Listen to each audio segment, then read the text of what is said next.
आइए आज हम लोग एक नए विषय पर चर्चा करेंगे। एक लंबी कविता का अंत, गजानन माधव मुक्तिबोध द्वारा रचित। मुक्तिबोध ये इनका साहित्यिक नाम है और ये नाम इनको साहित्य प्रेमियों ने साहित्य के जगत में इनको दिया है। गजानन माधव, इनका जन्म 13 नवंबर 1917 ईस्वी में मध्य प्रदेश के ग्वालियर जिले में हुआ। शिक्षा दीक्षा से संबंधित था इनका जीवन काल, मतलब टीचिंग। कविता के लिए विशेष रूप से ये जाने जाते हैं, लेकिन इन्होंने निबंध में और गद्य में भी महारत हासिल किया है। जो टॉपिक्स ये चुनते हैं काफ़ी अनकॉमन टॉपिक होता है, जो लोग सोचते भी नहीं है। जैसे एक लंबी कविता का अंत, इसमें क्या इन्होंने चुना है कि हमारा जो सामाजिक स्ट्रक्चर है रचना को लेकर के, वो काफ़ी दिखावे वाला है, सच को बयान करने वाला नहीं है। एक कलाकार, कवि या गद्य की रचना करने वाला, उसका धर्म, उसका उद्देश्य होना चाहिए कि ऐसे विषयों पर हम लिखें जिन विषयों का संबंध सीधा हमारे समाज से हो, उसकी गिरावट से हो, उसके विकास से हो। उसको शुद्ध रूप में, मूल रूप से सारे लोगों के सामने हम उजागर करें, सब लोग समझ पाएँ कि हमारे समाज में नैतिकता का पतन हो रहा है, कैसे हम इसको उठाएं, या हमारे समाज का विकास हो रहा है। वास्तविकता जब बताने जाएंगे तो तमाम ऐसे लोग आ जाएंगे जो आपको ऐसा पाठ पढ़ाना शुरू करेंगे कि आप वास्तविकता मत बताओ, नहीं तो आपका साथ कोई नहीं देगा और ना ही आप धर्म अर्जन कर पाएंगे, ना तो अर्थ, ना तो मोक्ष। आदमी कोई भी काम करता है तो या तो धर्म के लिए, या तो अर्थ के लिए, या तो काम के लिए, और या तो मोक्ष के लिए। ये चारों में से कोई एक वस्तुतः मूल रूप से उसका उद्देश्य होता है। लेकिन जब हम लोग सही रास्ते पर चलेंगे ना, और समाज की बुराइयों को सबके सामने जब दिखाएंगे, तो समाज की बुराई का कारण बनने वाले जो लोग हैं हमारे समाज में, ऊंचे दर्जे के, ऊंचे तबके के लोग, वो आपको सिखाना शुरू करेंगे कि आप ये रास्ता बदल दो, नहीं तो आप कहीं के नहीं रहोगे। और यही कुछ ऐसी बातें इसमें बताई गई हैं, बहुत ही अनकॉमन। जैसे हर क्षेत्र में खींचातानी होता है, ठीक है ना, टांग खिंचाई होता है, ऐसे ही रचना के जगत में भी होता है। मुक्तिबोध की मृत्यु 11 सितंबर 1964 को हबीबगंज भोपाल में हुई। अब इनका जीवन परिचय आप किताब की मदद से पढ़ लीजिएगा। अब आइए हम लोग इनकी ये रचना पढ़ें। एक लंबी कविता का अंत। कल ही मैंने एक लंबी कविता ख़त्म की। एक लेखक हैं, रचनाकार हैं, कवि हैं, तो कविता रचना करेंगे। कोई भी कवि कोई भी रचना क्यों करता है? विशेष रूप से धन अर्जन के लिए। कुछ लोग करते हैं धर्म की रक्षा करने के लिए, है ना। कुछ लोग मोक्ष पाने के लिए करते हैं कि भाई हम ऐसा कुछ काम करवाएं, कर जाएं जिसको आने वाली पीढ़ी युगों युगों तक पढ़ती रहे और हमको मोक्ष की प्राप्ति हो, एक मानव जीवन प्राप्त करने के बाद, कि इतना महान रचना मैंने किया है। तो कल ही मैंने एक कविता ख़त्म की, उसका अंत मुझे शिथिल सा जान पड़ा। लग रहा था कि कैसे अंत करूं, कुछ दिमाग काम नहीं कर रहा था, बड़ा ढीला ढाला सा अंत था उसका। अभी और उसमें कुछ जुड़ना चाहिए था। उसके अंत पर जितना अधिक सोचता गया, मुझे लगा कि उस कविता को और बढ़ाना होगा। जितना ही मैं एंडिंग के बारे में सोच रहा था, मुझे लग रहा था थोड़ा और लिखना होगा, थोड़ा और बढ़ाना होगा, कि वह अपने आप ही बढ़ जाएगी। फिर मैं ये सोच रहा था कि सोचना होगा मुझे और कुछ पंक्तियाँ जोड़ने के लिए, या अपने आप ही आइडियाज़ आ जाएंगे। मुझे उसकी संभावित लंबाई चौड़ाई को देख भय सा जान पड़ा। भय किस लिए? इतनी प्रदीर्घता हमारे यहाँ अच्छी नहीं समझी जाती है। इतना लंबा विषय, इतना लंबा खींच कर कोई कविता लिखा गया हो, ये हमारे इंडिया में, हमारे भारतीय साहित्य में सही नहीं माना जाता है। बड़ा लंबा हो गया था कविता। दूसरे यह कि इसके प्रकाशन में बड़ी असुविधा हो जाती है। भाई मासिक पत्रों में छोटा सा जगह होता है, जैसे इंडिया टुडे है ना, जैसे कोई वीकली मैगजीन है। अब उसमें अगर हम अपनी कविता को छपवाना चाहें तो एक लिमिटेड जगह होगा, इतनी लंबी कविता कैसे समाएगी? तो इस बात का मुझे भय था। ठीक, एक तो हमारे साहित्य में ये चलता नहीं है, और दूसरा कहीं छप नहीं पाएगा। छपेगा नहीं तो भाई हमको कुछ पैसा वैसा नहीं मिलेगा, कुछ आमदनी नहीं होगी। अगर किसी व्यक्ति को पकड़कर आप उसे अपना श्रोता बना भी लें तब भी काम नहीं चलने का, क्योंकि उसकी प्रदीर्घता उबाने वाली होगी, तब क्या किया जाए। और इतना लंबा होते जा रहा था ना वो पोएम कि अगर मान लो किसी को आप ज़बरदस्ती पकड़ के लाओगे, ए सुनो सुनो सुनो सुनो, इधर आओ इधर आओ, थोड़ा मेरा कविता सुन के जाओ, बड़ा लंबा सा कविता लिखे हैं, ज़रा सुनो प्लीज़। कोई भी जो कलाकार होता है वो चाहता है कि मेरी कविता या मेरा रचना कोई सुने और सुनकर शाबाशी ठोके, है ना। तो अगर आप किसी को पकड़ के ला के सुना भी दोगे तो क्या होगा, देखोगे उबाऊ कविता लगेगी, सुनने वाला उब जाएगा, इतना लंबा है। क्या उसको काट छाट कर छोटा कर दिया जाए, या उसके भीतर जो बातें, जो गुत्थियां, जो समस्याएं प्रकट हुई हैं, उसके चित्रणात्मक विकास के लिए अवसर और क्षेत्र प्रदान किया जाए। अब मैं सोचने लगा क्या करूं क्या करूं क्या करूं, अच्छा चलो इसको काट छाट के छोटा कर देता हूं।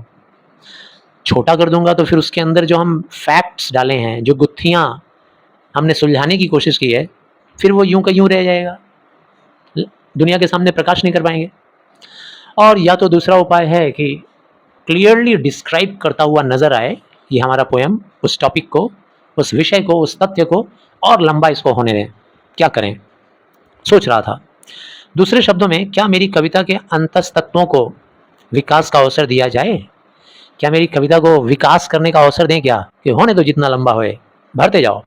क्योंकि मेरा उद्देश्य क्या है, मेरा उद्देश्य है किसी फैक्ट को उजागर करना, किसी एक बहुत गहरे सच्चाई को उजागर करना समाज के सामने, ये मेरा उद्देश्य है।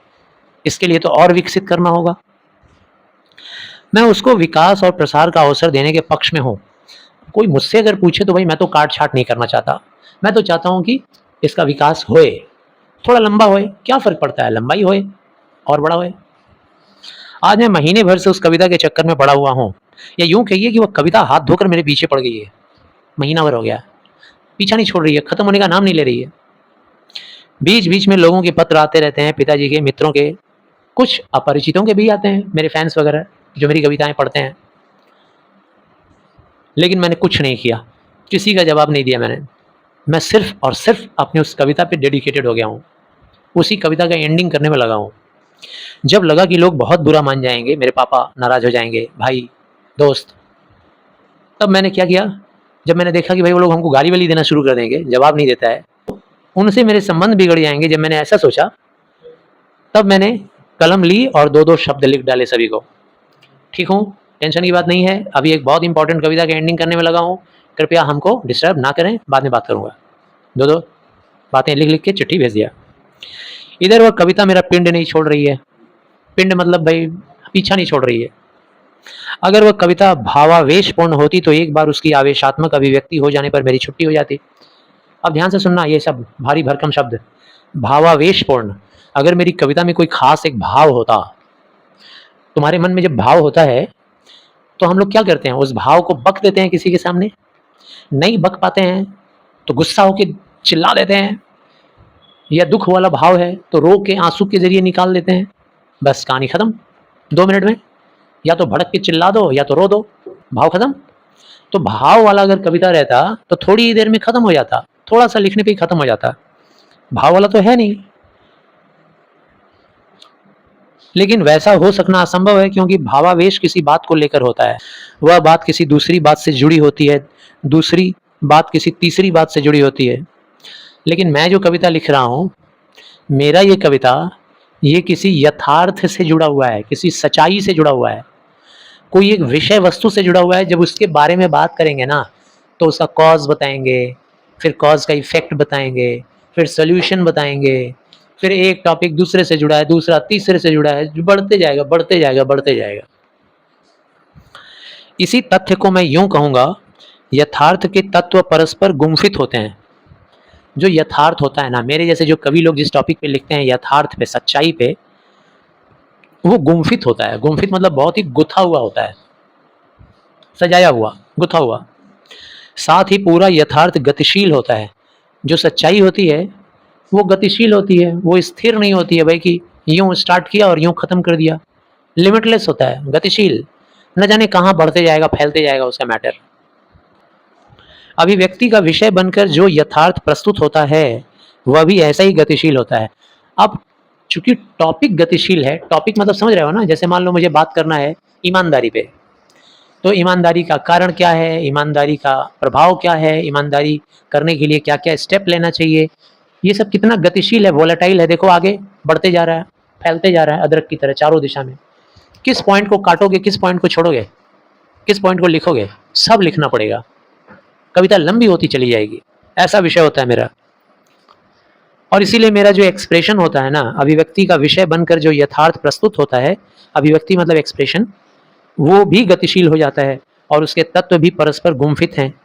यही कारण है कि मैं छोटी कविताएं लिख नहीं पाता। यही कारण है, आप समझ गए क्या कारण है? कारण यह है कि मेरा विषय ऐसा होता है जो फैलते ही जाता है, फैलते ही जाता है, फैलते ही बढ़ते ही जाता है, विस्तार होते ही जाता है। मैं छोटी कविता नहीं लिख पाता। और जो छोटी होती हैं वे वस्तुतः छोटी ना होकर अधूरी होती हैं, समझ लो भाई। अगर तुम किसी फैक्ट के ऊपर छोटा सा कविता लिखोगे तो मत सोचना कि यू आर सक्सेसफुल, आपने छोटी कविता लिख दी। नहीं, एक्चुअली में आपको फैक्ट पता ही नहीं है पूरा, आपको उसका लंबाई चौड़ाई पता ही नहीं है कि किस किस दिशा में वो फैक्ट फैल रहा है। आप इसीलिए छोटा लिख पाए हो क्योंकि आपके पास वो सोच नहीं है, तभी छोटा लिख सकते हो। अधूरी होती है वो बात। मैं अपनी बात कह रहा हूँ, और इस प्रकार की न मालूम कितनी ही कविताएं मैंने अधूरी लिखकर छोड़ दी हैं। और इसीलिए छोटा छोटा लिखने के चक्कर में न जाने मैंने कितनी कविता अधूरा ही लिख के छोड़ दिया है। उन्हें ख़त्म करने की कला मुझे नहीं आती, यही मेरी ट्रेजेडी है। इससे भी बड़ी ट्रेजेडी यह है कि लोग मुझे गद्य लिखने को कहते हैं। अच्छा, ये एक दूसरी ट्रेजेडी मेरी। लोग मुझे कहते हैं कि तुम अपना स्वभाव बदलो। एक शेर को बोला जाएगा भाई तुम मांस खाना बंद करो, घास खाओ, ठीक है? तो मैं कवि हूँ, कविता लिखता हूँ, लोग मुझे क्या कहते हैं? कविता लिखना बंद करो, गद्य लिखो, प्रोज लिखो, प्रोज, पोएम छोड़ो। अच्छा, एक बार मैंने एक किताब की रिव्यू भी की।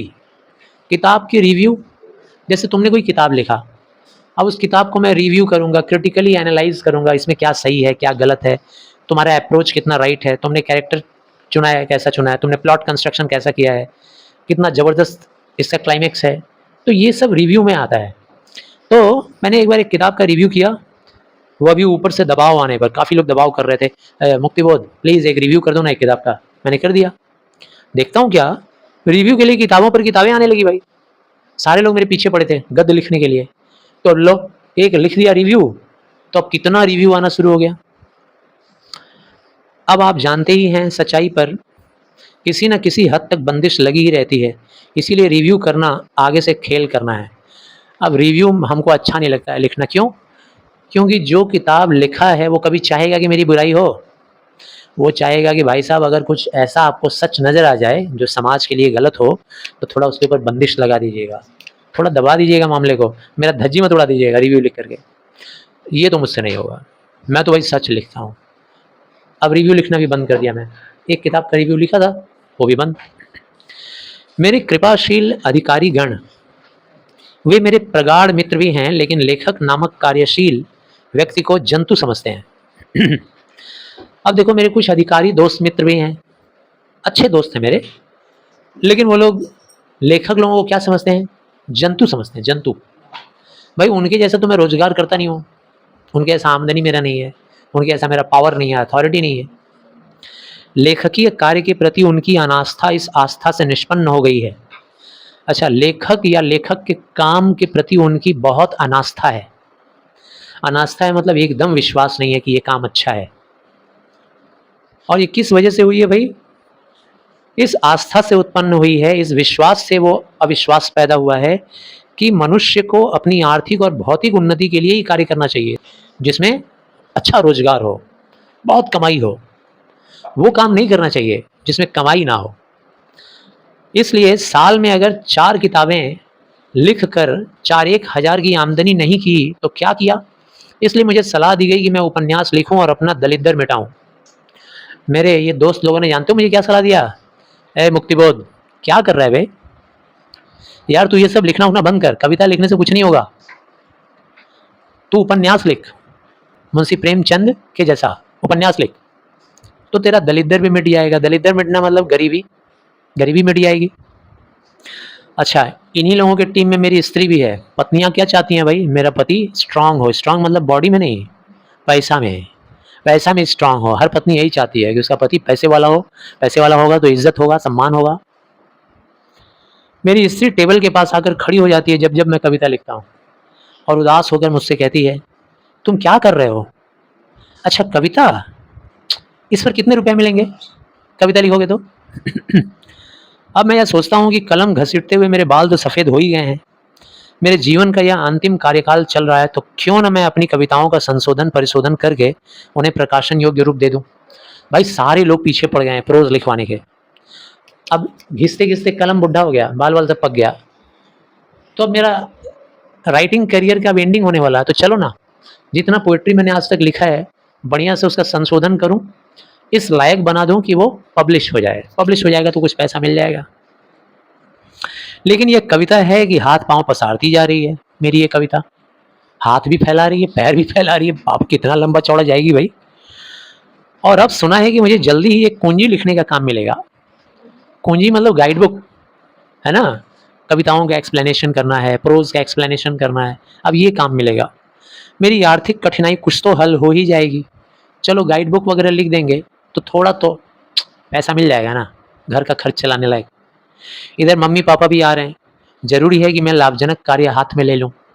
अब मम्मी पापा आएंगे, घर में फैमिली बढ़ जाएगा, थोड़ा खाना पीना का खर्चा, तो कुछ जो ही मिले कर लेते हैं।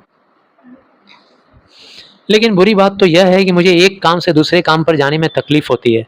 अब यह हालत है कि मुझे इस कविता को बार बार पढ़ने की, उसमें बार बार संशोधन करने की इच्छा होती है, लेकिन अब समय नहीं है, फिर कभी देखूंगा। और ये मेरा सबसे बड़ा प्रॉब्लम है, एक काम छोड़ के दूसरे काम में हम जाना नहीं चाहते हैं। कविता मेरा कंफर्ट जोन है, ये छोड़ के हम दूसरे में जाना नहीं चाह रहे हैं। क्या करें? इसीलिए अब मैंने डिसाइड कर लिया है, हालत ये है, अब मेरा हालत ये है कि बार बार कविता पढ़ रहा हूँ, संशोधन कर रहा हूँ, सुधार, इच्छा हो रही है कि अब इसको जल्दी से निपटा दूँ। समय तो नहीं बचा है, लेकिन स्त्री मेरी टेबल के पास खड़ी हुई है, बार बार पीछा नहीं छोड़ रही है। किसी ज़माने में जब वह छोटी थी ना, मैं भी छोटा था उस टाइम में, जब वो छोटी थी तो मैं भी छोटा था, तो बड़ी आकर्षक थी, बड़ी सुंदर थी, देख के बार बार आंखें चली जाती थी उसके ऊपर। आज वह मुझे भयोत्पादक प्रतीत होती है, लेकिन आज भय की उत्पादक। संधि विच्छेद करेंगे तो क्या होगा? भय उत्पन्न करने वाली। उसको देखकर मेरे हृदय में करुणा आता है, दया। बेचारी बाकी औरतों की तरह से काश ये भी सिर उठा के बोल पाती कि मेरा पति बहुत पैसे वाला है। दायित्व भाव नजर आता है, उसको देख के रिस्पॉन्सिबिलिटी का फीलिंग आता है कि इसके लिए कुछ करूं, कुछ लाऊं कहीं से बटोर के। यथार्थ का आतंक और भय, तरह तरह की भावनाएं व्याप्त हो जाती हैं। यथार्थ का भी फीलिंग आता है, आतंक और भय, बहुत सारा भावना आ जाता है जब उसको देखते हैं तो। कि इतने में मेरी नज़र दो चिट्ठियों पर जाती है। मैं अभी अपनी कविता का संशोधन कर ही रहा था, तभी मैंने देखा टेबल पर दो चिट्ठियां पड़ी हुई थी। एक चिट्ठी है शरद जोशी की, दूसरी चिट्ठी है अक्षय कुमार जी की। ये लोग भी लेखक हैं, दोनों मेरे अपने हैं, बस यही उनका दुर्भाग्य है, क्योंकि अपनों से ऐंठना, अपनों की उपेक्षा करना, उन्हें गले पड़ी चीज़ समझना आज के बहुत से कलाकारों का स्वभाव है। लेखक कह रहा है कि आजकल के बहुत सारे कलाकारों का स्वभाव हो गया है क्या, कि जिन्हें वो अपना मानते हैं ना, उन अपनों को गले पड़ी हुई चीज़ समझते हैं। कहाँ से मेरे गले पड़ गया यार, घृणा करते हैं, रिपल्सिव एटीट्यूड होता है उनका अपनों के प्रति। मैंने देखा है ऐसे कलाकार साधारणतः अपने को बौद्धिक और प्रतिभाशाली और आधुनिक समझते हैं। ये जिसकी बात कर रहा है ना राइटर, कि अपने लोगों को गले पड़ी हुई चीज़ समझते हैं, मुश्किल परेशानी का मैटर समझते हैं। ये लोग अपने आप को बहुत ही बुद्धिमान और टैलेंटेड समझते हैं। शायद वैसे होते भी हैं ये लोग आजकल वाले। दूसरे प्रकार के भी कलाकार होते हैं जिनमें से अपने लोग बड़े प्यारे होते हैं, उनमें से मैं भी हूँ। मैं भी उसी टाइप का कलाकार हूँ जिनको अपने लोग बड़े प्यारे लगते हैं।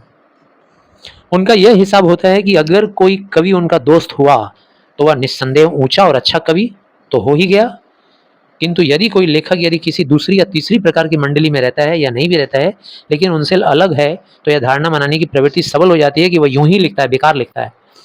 अच्छा, ये जिसकी बात कर रहा है कवि, कि हम ऐसे मंडली के लोग हैं, हमारी मंडली ऐसी है कि अगर हमारी मंडली में कोई लेखक है, कोई दार्शनिक है, तो हम लोग मान लेते हैं ये बहुत टॉप क्लास का राइटर है, टॉप क्लास का फिलोसोफर है, टॉप क्लास का काम करता है ये।